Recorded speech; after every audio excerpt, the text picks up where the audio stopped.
আমন ধান আর এই যে 7006 এই ধানটি ঝাড়তেছি অর্থাৎ বাইরে দিছি একটা করে আটিতে কমপক্ষে 12 থেকে 13টা ডাং লাগে বাড়ি দিতে হয়, তাহলে সেই ধান চকচকা হয়, মানে আটি থেকে পড়ে যায়।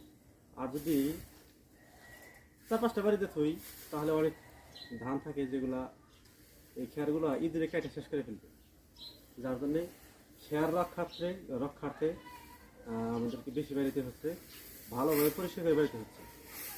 জানি তো একটা আটি খেয়ার দাম 10 টাকা, এই আটিটার দাম 10 টাকা, কমপক্ষে 8 থেকে 9 টাকা, 10 টাকা নিচে দিবই না। বড় বড় আটি, কত বড় আটি,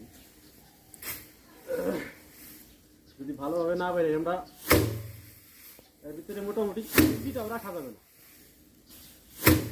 দেখলাম কয়টা বাড়ি দিলাম, তারপরেও দেখে যে ছোটাতে